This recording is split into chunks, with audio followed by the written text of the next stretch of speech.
DK Shivakumar ವಿರುದ್ಧ ತೊಡೆ ತಟ್ಟಿದ್ದಾರೆ ಮಂಡ್ಯದ ಅನ್ನದಾತರು. ಈಗಾಗಲೇ ಕಾವೇರಿ ಆರತಿ ಮಾಡ್ತೀನಿ ಅಂತೇಳಿ ಡಿಸಿಎಂ ಡಿಕೆ ಶಿವಕುಮಾರ್ ಅವರು ಹೇಳಿದ್ರು. ಆ ಯೋಜನೆಗೆ ಬ್ರೇಕ್ ಬೀಳುತ್ತಾ ಅಂತ ಯಾವುದೇ ಕಾರಣಕ್ಕೂ ಕಾವೇರಿ ಆರತಿ ಬೇಡ ಅಂತ ಮಂಡ್ಯದ ಅನ್ನದಾತರು ಒತ್ತಾಯಿಸ್ತಾ ಇದ್ದಾರೆ.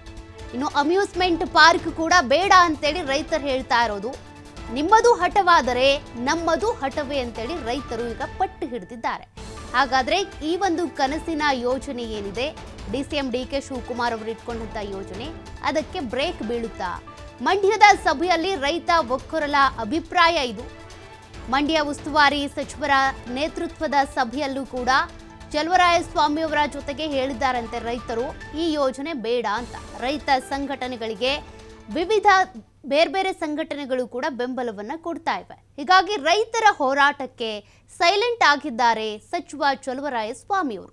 ಈ ವಿಚಾರವನ್ನ ಸರ್ಕಾರದ ಗಮನಕ್ಕೆ ತರ್ತೀನಿ ಅಂತ ಕೂಡ ಚಲುವರಾಯಸ್ವಾಮಿ ಅವರು ಹೇಳಿದ್ದಾರೆ. ಇನ್ನು ಸಿಎಂ ಹಾಗೂ ಡಿಸಿಎಂ ಜೊತೆ ಮಾತನಾಡಿ ತೀರ್ಮಾನ ಮಾಡ್ತೀವಿ ಅಂತ ಹೇಳಿದ್ದಾರೆ. ಹಾಗಾದ್ರೆ ರೈತರು ಹಿಡಿದಿರುವಂತಹ ಹಠ ಏನಿದೆ ಅದೇ ಈಡೇರುತ್ತಾ? ಡಿಸಿಎಂ ಡಿಕೆ ಶಿವಕುಮಾರ್ ಅವರು ಕಾವೇರಿ ಆರತಿ ಮತ್ತೆ ಅಮ್ಯೂಸ್ಮೆಂಟ್ ಪಾರ್ಕ್ ನಿರ್ಮಾಣ ಇದಕ್ಕೆಲ್ಲ ಏನು ಪ್ಲಾನ್ ಮಾಡ್ಕೊಂಡಿದ್ರು, ಅದಕ್ಕೆ ಬ್ರೇಕ್ ಬೀಳುತ್ತಾ ಅನ್ನುವಂಥ ಒಂದು ಪ್ರಶ್ನೆ ಇದೆ. ಮತ್ತೊಂದು ಕಡೆ ಚಲುವರಾಯಸ್ವಾಮಿ ಅವರು ಇದ್ದಂಥ ಸಭೆಯಲ್ಲಿನೇ ರೈತರು ವಿರೋಧ ವ್ಯಕ್ತಪಡಿಸಿದ್ದಾರೆ. ಒಕ್ಕೊರಲಿನಿಂದ ನಮ್ಗೆ ಈ ಕಾವೇರಿ ಆರತಿನೂ ಬೇಡ, ಜೊತೆಗೆ ಈ ಅಮ್ಯೂಸ್ಮೆಂಟ್ ಪಾರ್ಕ್ ಕೂಡ ಬೇಡ, ನೀವು ಹಠ ಮಾಡ್ತೀರಾ ಅಂದರೆ ನಾವು ಹಠ ಮಾಡ್ತೀವಿ, ಇದ್ಯಾವುದು ಬೇಡ ಅಂತ ಹೇಳ್ತಾ ಇದ್ದಾರಂತೆ. ಹಾಗಾಗಿ ಚಲುವರಾಯಸ್ವಾಮಿ ಅವರು ಕೂಡ ಈಗ ಫುಲ್ ಸೈಲೆಂಟ್ ಆಗಿದ್ದಾರೆ. ಇದಕ್ಕೆ ಸಂಬಂಧಪಟ್ಟಂತೆ ನಾನು ಸಿಎಂ ಹಾಗೂ ಡಿಸಿಎಂ ಜೊತೆ ಮಾತನಾಡಿನೇ ತೀರ್ಮಾನ ತೆಗೆದುಕೊಳ್ಬೇಕಾಗುತ್ತೆ ಅಂತ.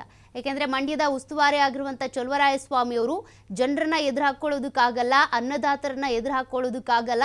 ಇದಕ್ಕೆ ಸಂಬಂಧಪಟ್ಟಂತೆ ಸರ್ಕಾರ ಏನು ಹೇಳುತ್ತೆ, ಸಿಎಂ ಡಿಸಿಎಂ ಜೊತೆಗೆ ರೈತರು ಏನು ಹೇಳ್ತಾರೆ, ಯಾತಕ್ಕಾಗಿ ಬೇಡ ಅಂತಿದ್ದಾರೆ, ಅವೆಲ್ಲವನ್ನು ಕೂಡ ಅವಲೋಕನ ಮಾಡಬೇಕಿದೆ. ಏಕಾಏಕಿಯಾಗಿ ರೈತರು ಏನು ಹೇಳಿದ್ರು ಪರವಾಗಿಲ್ಲ, ನಾವು ಮಾಡೇ ಮಾಡ್ತೀವಿ, ಅಮ್ಯೂಸ್ಮೆಂಟ್ ಪಾರ್ಕು ಜೊತೆಗೆ ಕಾವೇರಿ ಆರತಿ ಅಂತೇಳಿ ಹೇಳೋದಕ್ಕಾಗಲ್ಲ. ಮಂಡ್ಯದ ಅನ್ನದಾತರನ್ನ ವಿರೋಧ ಕಟ್ಕೊಳ್ಳೋದಕ್ಕಾಗಲ್ಲ. ಹಾಗಾಗಿ ಚಲುವರಾಯಸ್ವಾಮಿ ಅವರು ಸಿಎಂ ಹಾಗೂ ಡಿಸಿಎಂ ಅವರನ್ನ ಭೇಟಿಯಾಗಿ ಇದ್ರ ಬಗ್ಗೆನೇ ಮಾತನಾಡ್ತಾರಂತೆ.